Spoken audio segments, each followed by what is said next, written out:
Hello everyone, তোমরা সকলে কেমন আছো? আমি কিন্তু খুব ভালোই আছি, তার কারণ আমার মিড টার্মের ছুটির দিনগুলো কিন্তু হুড়িয়ে কেটে যাচ্ছে। আর আমি রেডি হয়ে গিয়েছিলাম এক জায়গায় যাওয়ার জন্য। তো আমি বেড়াতে গিয়েছিলাম মামার বাড়ি, আর সেখান থেকেই যাচ্ছিলাম পাগলাখালি পুজো দেওয়ার উদ্দেশ্যে। তো মামার বাড়ির খুব কাছাকাছি আমার পাগলাখালি জায়গাটা পড়ে, এই জন্য ওখানে পুজো দিতে যাচ্ছিলাম, বেশি দূরে না। তো আমরা সবাই মিলে যাচ্ছিলাম, এখানে ছিল বাবা, দিদা, ভাই, আমি, দুই ভাই ছিল। তো দেখো এই পাগলাখালি জায়গাটা কিন্তু অনেক জাগ্রত, যার জন্য অনেক দূর থেকে সবাই পুজো দিতে আসে। আর প্রত্যেক সোমবার এবং বৃহস্পতিবার এখানে পূজা হয়। তো চলে গিয়েছিলাম একদম নদীর কাছে, এটা হচ্ছে পলদা নদী, যেটা কিনা পদ্মা নদীর সাথে যুক্ত, সবাই বলে এটাকে পলদা নামে পরিচিত এটা। তো এর কাছাকাছি চলে গিয়েছিলাম, আর এখানে দেখো বাঁশের ব্রিজ ছিল, যেটা পেরিয়ে ওই দিকে যেতে হবে, কারণ পাগলা বাবার মন্দিরটা ওই দিকেই ছিল। তো আমরা কিন্তু ওই যে দেখো দূরে নৌকা আসছে, ওই নৌকাটাকে আমরা চয়েস করে নিয়েছিলাম, আমার ওটাতে যেতে ইচ্ছা করছিল। তো আমরা নৌকাটায় যাওয়ার উদ্দেশ্যে আমরা চলে গেলাম এবং চড়ে নিলাম। আমরা মোট 5 জন ছিলাম। তো নৌকায় যাওয়ার জন্য কিন্তু বেশি না, 5 টাকা ভাড়া নিয়েছিল। পুরো নদীটা দিয়ে ঘুরিয়ে ঘুরিয়ে ওইদিকে নিয়ে গিয়েছিলো। তো খুব সুন্দর লাগছিল, কারণ অনেকদিন পরে আমি নৌকায় উঠলাম। তো দেখো যাওয়ার সময় কিন্তু একদম মানে ভালোই ছিল, মেঘের কোনো আবহাওয়াই ছিল না, একদম ফটো ভিডিও তোলার সময় তাকানোই যাচ্ছিল না চোখে, একদম পিটপিটিয়ে তাকিয়ে একদম বাজে ফটো হয়েছে। দেখো দুই ভাই মিলে কি আলোচনা করছে, তো ছোটো ভাইয়ের হঠাৎ করে মনে পড়লো যে সেই আলোচনা আমাকেও বলা উচিত। তো সেটা বলতেই ও আমার দিকে এগিয়ে আসে, আর সেটা বলবে কি না কানে কানে। তো আমাকে ওটাই বলল যে ও অনেক কিছু খাবে মেলায়, কী খাবে সেগুলোর নাম বলল। তো এই গল্পে গল্পে হাসি মজায় আমরা চলে এসেছিলাম একদম পাড়ের কাছে। তো এখান থেকেই আমরা নামবো নৌকো থেকে এবং নেমে সোজা মন্দিরে ঢুকে যাব। তো দেখো এই জায়গায় অনেক পানা জমে গিয়েছিলো, এই জন্য কিন্তু মাঝির অনেক কষ্ট হয়েছিল জায়গাটা ভেড়াতে, টাইম লেগে গেছিলো। তো এখান থেকে আমরা নেমে যাই।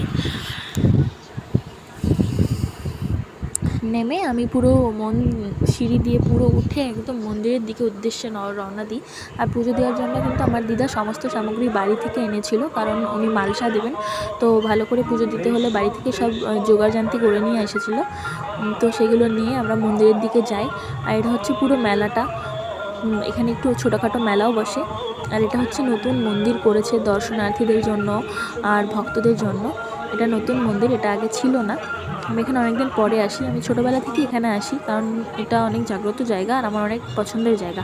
আর এটা হচ্ছে মেন মন্দির, মন্দিরের ভিতরটা, এই বৃক্ষটাই হচ্ছে মেন অ্যাকচুয়ালি পূজার জায়গা। তো সেখানে চলে গিয়েছিলাম, আর অনেক ভিড় ছিল, কারণ সোম এবং বৃহস্পতিবার এই দুদিন এখানে প্রচণ্ড পূজা হয় অ্যাকচুয়ালি ভালো করে। আর কীর্তনও হচ্ছিল বাইরে। তো দেখতেই পাচ্ছ দিদা বাড়ি থেকে যেই সমস্ত জিনিসগুলো এনেছিল মালসার জন্য, ওগুলো আমরা দুজন মিলে রেডি করে নিচ্ছিলাম। আর আমি দিদাকে একটু হেল্প করে দিচ্ছিলাম ফল টলগুলো গোছাতে, দিদা আদারওয়াইজ কাজগুলো করলো। তো ফাইনালি অনেক টাইম ওয়েস্টের পরে আমরা কিন্তু সফল হলাম এটাকে রেডি করতে। এবং এটার পরেই দিদা এটা আমার মাথায় তুলে দিয়েছিল, এবং এটাকে নিয়ে পুরো ঠাকুরের চারিপাশে 3 পাক ঘুরতে হয়েছিল। তো মিনি বললো ব্লগ তো এটা স্পিড বাড়ানোর জন্য আমি দিয়ে দিয়েছি। তো এই জন্য এরকম লাগছে যে আমি দৌড়াচ্ছি অ্যাকচুয়ালি, কিন্তু আমাকে অনেক দেখে শুনে চলতে হয়েছিল, কারণ ও এসে ধাক্কা মেরে দিচ্ছিল। তো 3 পাক প্রায় হতে চলেছে। দেখো আমার পিছে পিছে আমার দিদা এবং বাবা অনেকটাই পিছিয়ে পড়েছে জানি না কি বলছে দিদা ভাইকে। তো এরপরে আমি লাস্ট পাকটা দিয়ে নিলাম এবং দিয়ে নিয়ে পূজার ওখানে চলে যাব। তো লাস্ট পাকে আসছি, দেখো আমার অবস্থা একদম বেহাল হয়ে গিয়েছে। এই পাকগুলো যখন আমি দিচ্ছিলাম তখন আমার মাথায় ট্রেনিংয়ের চিন্তাভাবনাই কিন্তু ঘুরছিল একদম, সত্যি বলতে। তো এই দেখো দূরে আমার ভাই এটা কীভাবে ক্যাপচার করেছে জানি না, ওখানে আমি অপেক্ষা করছিলাম কখন ভিড়টা হাঁটবে আর আমি পুজোটা দিয়ে নেব। তো দেখো পুজো শেষ, আর তারপরেই দেখলাম নতুন দম্পতি, এনারা কিন্তু বিয়ে করতে এখানে এসেছিলো মূলত। আমি প্রথমবার দেখলাম এখানে বিয়েও হয়। তো এনাদের বিয়েটা হলো এখানে, আর বিয়ের পরে ওনারা তো চলে যায়, কিন্তু আমরা ফেঁসে যাই, কারণ প্রচণ্ড বৃষ্টি চলে এসেছিলো, এতটাই বৃষ্টি হচ্ছিলো বাইরে আর কি বলবো। দেখো ওই বৃষ্টির মধ্যেই কিছুক্ষণ অপেক্ষা করার পর আমরা চলে আসি, কারণ আমাদের টোটোটা ছিল নদীর এই পারে, তো অনেক দূরেই ছিল, ওটা নিয়ে বাবা একটু টেনশন করছিল, তার জন্য আমাদের চলে আসতে হয়। ভিজে ভিজে আমরা নৌকাতে উঠে যাই। তো এই ভদ্রলোক আর ওনারা মিলে ফটো ভিডিও করছিল, যার জন্য আমি সুন্দর ভিউ ক্যাপচার করতে পারি নাই, আমি এদিক থেকেই করছি।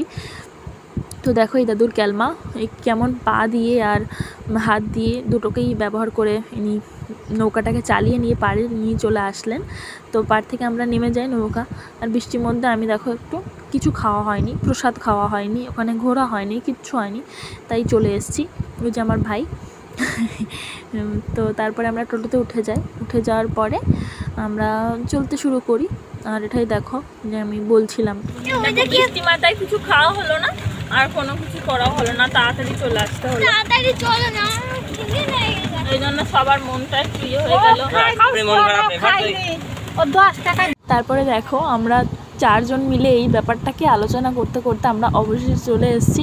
আর এত জোরে বৃষ্টি শুরু হয়ে গিয়েছিল, মানে ভয়ানক অবস্থা ছিল, জল টল এসে ভিজে টিজে যাচ্ছিলাম আমরা। তো বৃষ্টি তো প্রচণ্ড হারে হচ্ছিল, এই ভয়ানক বৃষ্টি দেখে তাও ভয় পেয়ে গিয়েছিলাম। আর আমার পুরো সাদা জামাটা খারাপ হয়ে গেছে জানো তো। আমার এটার জন্য মনটা একটু খারাপ লাগছিল যে আমার জামাটা নষ্ট হয়ে গেছে, কারণ প্রচণ্ড সিঁদুরের দাগ, এর দাগ, ওর দাগ, অনেক রকমের দাগ লেগে গেছে। আর এই বৃষ্টির মধ্যে আরও জল টল আসছিলো, তো আমার এই জন্য একটু খারাপ লাগছিলো। আমার বাবার মনে হচ্ছিলো আমি অন্য কোনো কালার পরে আসলে ভালো করতাম, বাট কই না, হয়ে গেছে, এখন ভেবে লাভ নেই। তো এরপরে এতটাই ভয়ানক বৃষ্টি শুরু হয়ে যায় গাইস যে আমি আর ভিডিও ক্লিপ নেওয়ার মতো অবস্থায় থাকি না। এখন অনেকটা দূর ছিল বাড়ি যাওয়ার, কিন্তু অবস্থা খুবই খারাপ। টাটা গাইস, আজকের ব্লগটা এইটুকুই। কেমন লাগলো তোমরা অবশ্যই কমেন্ট করে জানিও।